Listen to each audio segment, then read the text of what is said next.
isaan keessaa daa'ima isaa waggaa 12 kan taate ishee dubaraa jalaa dhukkubsatti.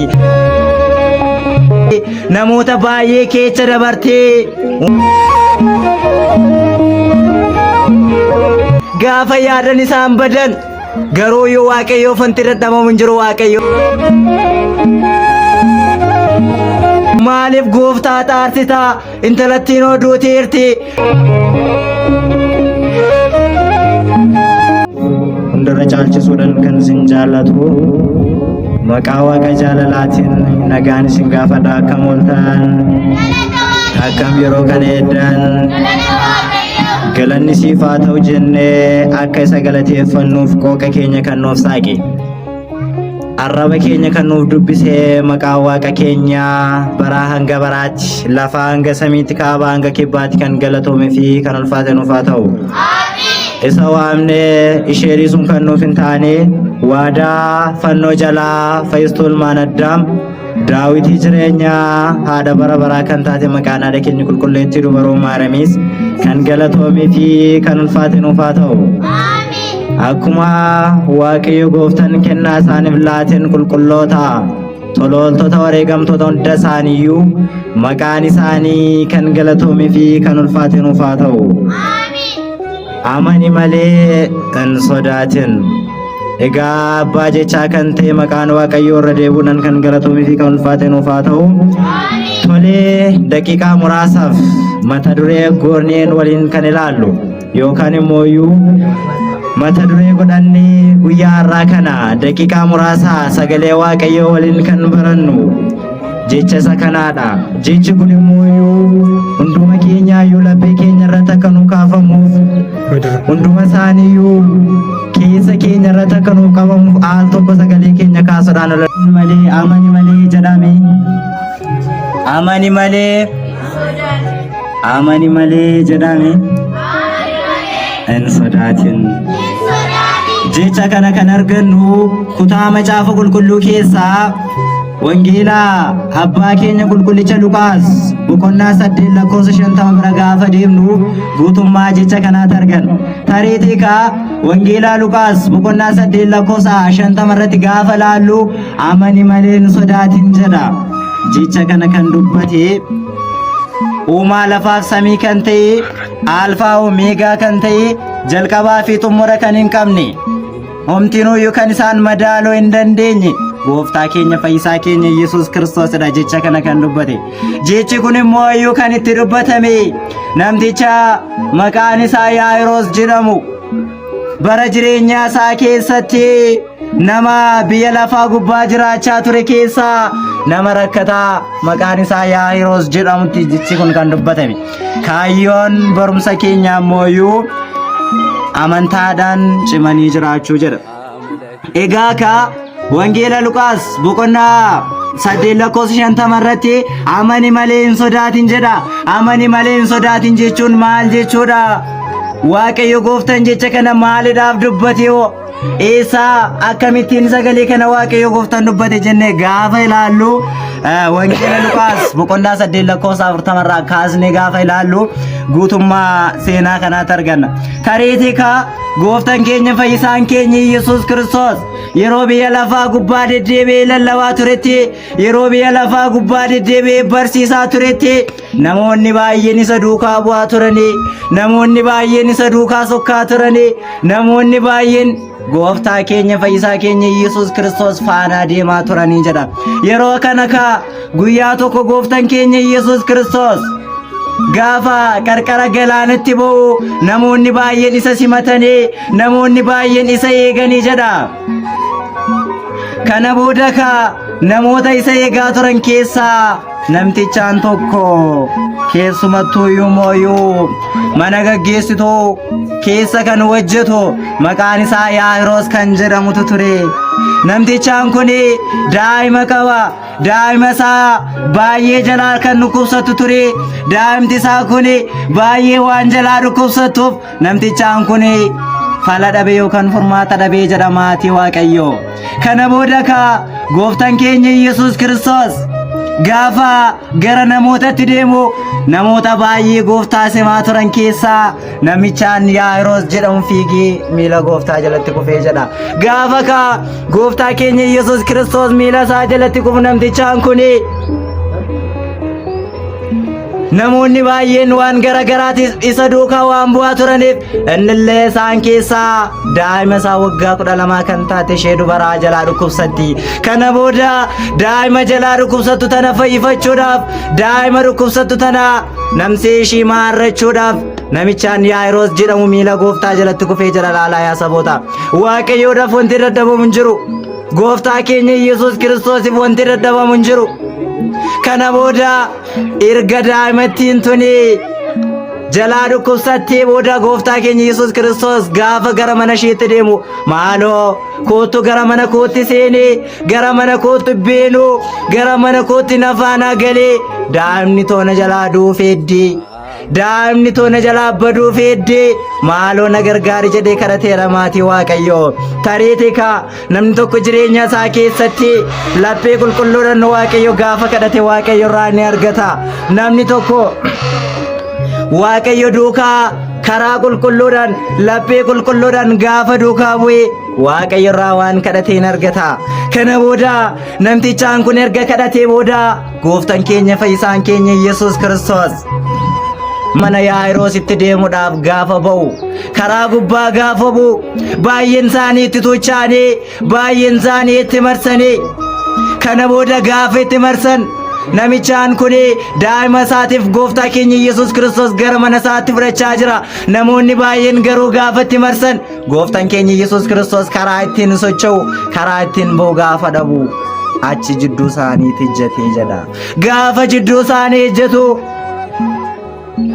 dubartittiin takka yaa'ii walitti qabamee jiru sana keessa waldaa uummata baay'ee walitti qabamee jiru sana keessa dubartiin takka baay'ee dhukkubsattuu kan turte baay'ee dhiphachaa kan turte dheenni ishee waggaa 12 kan roobaa ture achitti argamte bootaa sanitti argamte jedha maatii Waaqayyoo. Kana booda ka dubartittiin tun erga achitti argamte booda gooftaan keenya Yesuus Kiristoos fayyisaa ta'uusaa gaafa amantu laphee isheetiin Waaqayyo gooftaan dhibee koorraa bilisa na baasa Waaqayyo gooftaan rakkina koorraa bilisa na baasa dhiiga waggaa dheeraadhaaf na jalaa dhangala'aa ture kana Waaqayyo naaf deebisa jettee waan amanteef gara gooftaa keenya Yesuus Kiristoos dhatte. Laala yeroo ammaa kana hedduun isaanii mana Waaqayyoo gaafa deemanii lapheera namanan wanta yaadamne Waaqayyoo isaaniif raawwata. Baay'een isaanii jireenya isaanii keessatti amanatanii mana Waaqayyoo dhufanii hedduun isaanii hin fayyu. Amantiin isaanii guutuu yoo ta'e amantiin isaanii laphee isaaniitiin yoo ta'e namni kamiyyuu Waaqayyo irraa hin argata. Kana booda ka yeroo kana dubartittiin baay'ee dhiphatteertu tuni gooftaan keenya Yesuus Kiristoos gara mana Yaa'iroositti gaafa deemu karaa gubbaa gaafa bu'u isheen namoota baay'ee keessa dheebbattee namoota baay'ee keessa dabartee uummata bal'aa keessa dabartee uffata gooftaa keenya Yesuus Kiristoos caafii isaa tutte. Uffata eenyuyi? Uffata eenyuyi? Uffata gooftaa keenya Yesuus Kiristoos caafii isaa tuttee jedha. Gaafa kana laphee isheetiin amantee uffata gooftaa waan tutteef keessa ishee amantii jabaan waan jiruuf uffata gooftaa keenya Yesuus Kiristoos gaafa tuttu dhibee ishee irraa bilisa taateedha. Galanni Waaqayyoof haa ta'u. Kana booda ka gooftaan keenya fayyisaan keenya Yesuus Kiristoos fayyisaa waan ta'eef kaayyoon inni biyya lafaa dhufeef namoota rakkatan rakkinarraa baasuudhaaf namoota dhibaman dhibee isaanirraa bilisa baasuudhaaf gooftaan keenya Yesuus Kiristoos gara biyya lafaatti kaayyoon inni dhufeef. Garuu ka warroota amantiidhaan isa duukaa bu'aa turan hedduun isaanii inni fayyiseera. Warroota amantiidhaan isa duukaa deddeebi'aa turan dhibee isaanirraa isaan bilisa baaseera. Baay'een isaanii gaafa naafa ta'anii gara gooftaa keenya Yesuus Kiristoos deeman fayyaa ta'anii gara mana isaaniitti deebi'u. Yeroo ammaa kanas baay'een isaanii mana Waaqayyoo amantaadhaan dhufanii fayyanii kan deebi'an hedduun isaanii jiru. Kana booda ka gooftaan keenya fayyisaan keenya Yesuus Kiristoos dubartittii tana ishee dhiphatte tana waggaa 12 dheenni ishii kan roobe kana erga fayyisee booda intala Yaa'iroos waggaa 12tti ishee duudhaaf jirtu fayyisuudhaaf gara mana isaatti deeme jira. Yeroo kana maaloo Yaa'iroos maaliif barsiisaa xaarsita? Maaliif gooftaa xaarsita? Intalattiinoo duuteerti, intalattiinoo baddeerti. Maaliif gooftaa xaarsita? Maaliidhaaf barsiisaa dhamaasta? Dhiisii ittiin jedhan yeroo namoonni baay'een laala Waaqayyoodhaaf wanti dadhabamu hin jiru. Kana booda yeroo kana gaafa maaliidhaaf isa xaarsitoo isheen oduuteerti jedhaniitoo gaafa ergaa Yaa'iroositti himanii gooftaan keenya fayyisaan keenya Yesuus Kiristoos Yaa'iroosin akkas jedheeni jedha amani duwwaa hin sodaatin jedheeniiru. Tareeteeka yeroo sana keessatti Yaa'iroos lapheedhaan waan amaneef daa'imti too naaf fayyite daa'imti too naaf maarramti jedhee waan amaneef gooftaan keenya Yesuus Kiristoos laphee isaa arge. Laalaa yaa saboota yeroo ammaa kana mana Waaqayyootti lapheedhaan gaafa deemnu Waaqayyo gooftaan laphee keenya ni beeka. Waaqayyo gooftaan keessa keenya hin beeka. Amantii akkamii akka nuti qabnu Waaqayyo hin beeka. Garuu yeroo sana keessatti Yaa'iroos lapheedhaan waan amaneef daa'imti isaa akka fayyitu Waaqayyo hin beeke. Waaqayyo hin hubate laala. Tareeteeka jireenya keenya keessatti hedduun isaanii karaa irratti nu eeganii mana Waaqayyoo hin deemine fayyinni hin jiru maaliidhaaf xaarta maaliidhaaf dhamaata hin fayyitu kootu karaan fayyinaa aseedha. Karaan fayyinaa mana Waaqayyooti miti kootu garanatti deebi maaliif xaarta atoo baddeerta atoo kana booda hin fayyitu kan jedhan hedduun isaanii jiraachuu danda'u. Garuu namni kamiyyuu amantii qaba taanan lapheedhaan Waaqayyoon amana taanan Waaqayyoof wanti dadhabamu hin jiru. Namni tokko jireenya isaa keessatti Waaqayyoon na oolche jedhee gaafa amane Waaqayyoodhaaf wanti dadhabamu hin jiru. Gara isaatti gaafa nan dhaqe nan fayyaa cubbuu koorraa nan hiikama jedhee namana yoo ta'e akka laphee isaatti isaan raawwatama.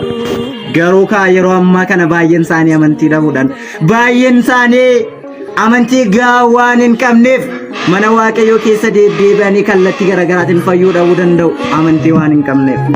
Kana booda Yaa'iroos garuu amantii cimaa waan qabuuf Yaa'iroos amantii gahaa waan qabuuf gooftaan keenya Yesuus Kiristoos qajeelina isaa laalee qajeelummaa isaa laalee yaada isaa laalee gara mana isaatti gaafa imalu yaada isaa laalee gara mana isaatti gaafa deemu Yaa'iroosis abdiidhaan isa eegaa ture jedha yaa saboota. Kana booda gooftaan keenya Yesuus Kiristoos gara mana Yaa'iroositti imalee jedha. Gara mana Yaa'iroositti deemee jedha. Yeroo kana namoonni baay'een maaliidhaaf xaara isheen oduuteerti isheen baddeerti akkanumaan xaaraa jedhanii kolfaa turanii jedha. Yeroo ammaa kana mana keenyaa keessatti nuti gaafa amantiidhaan jabaanne baay'een isaanii akkasumaan rakkatan jedhu. Bara jireenyaa keenya keessatti amantii gootuudhaan Waaqayyoon gaafa eegganne Waaqayyoon mana keenya hin seena. Waaqayyoon gara jireenyaa keenyaa hin deema. Waaqayyoon gara jireenya keenyaa ni mala yaa saboota. Garuu yeroo baay'ee hedduun isaanii garaadhaan Waaqayyoon waan hin beekneef garuu namni kamiyyuu lapheedhaan Waaqayyoon amanata taanan namni kamiyyuu Waaqayyoo duukaa lapheedhaan bu'uura taananii Waaqayyoof wanti dadhabamu hin jiru. Waaqayyoon mana keenya hin seena. Gara mana keenyaa Waaqayyoon hin dhufa. Gara jireenya keenyaa Waaqayyoon hin dhufa. Waaqayyoo akka dhufuuf garuu amantii qabaachuu qabna. Kana booda gooftaan keenya Yesuus Kiristoos gara mana Yaa'iroositti ni deeme. Gara mana Yaa'iroositti ni malee. Yeroo kana baay'een isaanii gaafa Yaa'iroositti kolfan Yaa'iroos garuu sagalee Waaqayyoo waan beekuuf lapheen Waaqayyoo waan isarra jiruuf isa keessa Waaqayyoon waan jiruuf amantii gahaa waan qabuuf yeroo sana Yaa'iroos fudhatee gara mana isaatti gale. Gaafa Yaa'iroos fudhatee gara mana isaatti galu gooftaan keenya Yesuus Kiristoos gara mana Yaa'iroositti gaafa seenu intalli Yaa'iroos duuteerti. Intalli Yaa'iroos baddeerti. Intalli Yaa'iroos jalaa boqatteerti. Gaafa kana baay'een isaanii gaddanii abbaa faatis ishee gaddanii gaafa isaan dhiphatan gaafa yaadan isaan badan garuu yoo Waaqayyoof wanti dadhabamu hin jiru. Waaqayyoon hidhaa isaan irraa isaan baase. Waaqayyoon jiraattee yoo miti lafa duute keessaa yoo amantii qabda taanan hin kaasta. Waaqayyoon kan fayyaa ta'ee jiru yookaan kan lubbuudhaan jiru jiraachisuu miti. lubbuudhaan uyyuu kan du'een kaasa amantiin jira taanan kana booda gaafa mana Yaa'iroos ga'u dubartittiin kan daamattiin sun gaafa duutee jirtu namichaanii maqaan isaa Yaa'iroos jedhamu kun gaafa gaddee lapheedhaan Waaqayyoon amanatee mana Waaqayyootti deebi'ee Waaqayyoon kadhatee garaa guutuudhaan amantii jabaateef daa'imti isaa isaaf maarramtee jedha galanni ulfinni Waaqayyoodhaaf haa ta'u. Kana booda gooftaan keenya fayyisaan keenya Yesuus Kiristoos mana isaa erga seenee booda haadhaa fi abbaa akkasumas duuka boota muraasa fudhatee gara mana isaatti gaafa seenu dubartittiin tun daamattiin tun duuteerti baddeerti.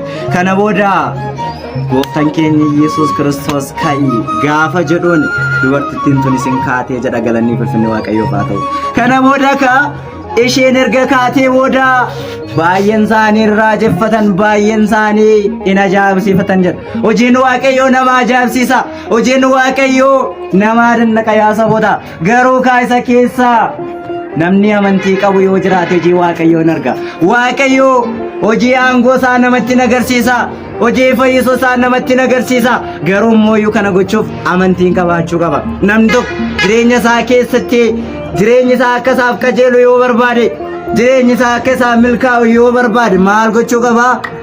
Mana Waaqayyootti deebi'ee amantii gahaa qabaachuu qaba. Amantii hin qabu taanaan deddeebiin isaa gatii hin qabu. Amantii gahaa hin qabu taanaan adii uffatee mana Waaqayyoo dhufuun isaa gatii hin qabu. Fannoo mormaratti baatee deddeebiin isaa gatii hin qabu. Amantii hin qaba taanaan garuu wanti Waaqayyoof dadhabamu hin jiru. Jireenya keenya keessatti Waaqayyoon jireenya keenya akka beekuuf Waaqayyoon jireenya keenya keessa akka galuuf amantii gahaa qabaachuu qabna. Deddeebiin keenya amantiidhaan ta'uu qaba. Kadhachuun keenya amantiidhaan ta'uu qaba yaa saboota. Bara jireenyaa keenya keessatti amantiidhaan yoo jiraanne Waaqayyoodhaaf wanti dadhabamu hin jiruutii nuuf milkaa'a. Kan yaadne hundumtuu nuuf milkaa'a. Rakkanneerra yoo ta'e yaa Waaqayyooti keessa koo laalee ati jireenyaa koo laalee gara kootti koottoo jireenya koo naaf eebbisi jennee Waaqayyootiin gaafa himanne Waaqayyo nuuf raawwata.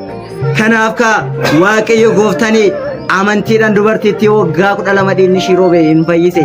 Akkasumas intala Yaa'iroos duutee lubbuu fi foon ishii gargar ba'ee yoo Waaqayyoon hin fayyise. Kanaaf jireenya keenya keessatti Waaqayyoon gaafa qabanne jiraannee iyyuu miti lafa duunee iyyuu hin kaana galanni fi ulfinni Waaqayyoof haa ta'u. Kanaaf namni kamiyyuu jireenya isaa keessatti Waaqayyoon jajachuuf Waaqayyoon galateessuuf mana Waaqayyootti deebi'ee amantii gahaa qabaachuu qaba. Amantii isa jiraachisu amantii jireenya isaa geeddaru qabaachuu qaba. Kanan ta'u taanaan gatii hin qabu deddeebiin isaa. Soomuun isaa sagaruun kadhachuun gatii hin qabu amantii hin qabu taanaan. Kanaaf jireenya keenya keessatti amantiidhaan deddeebinee Waaqayyo irraa akka fayyina argannu jaalala isaa nuuf yaa ta'u.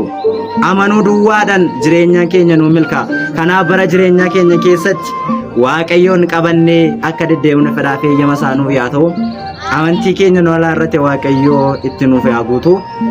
Bara jireenyaa keenya hunduma isaayyuu nuuf haa eebbisu. Sagalee Waaqayyoo amma kana yeroo baranne nu ga'aati.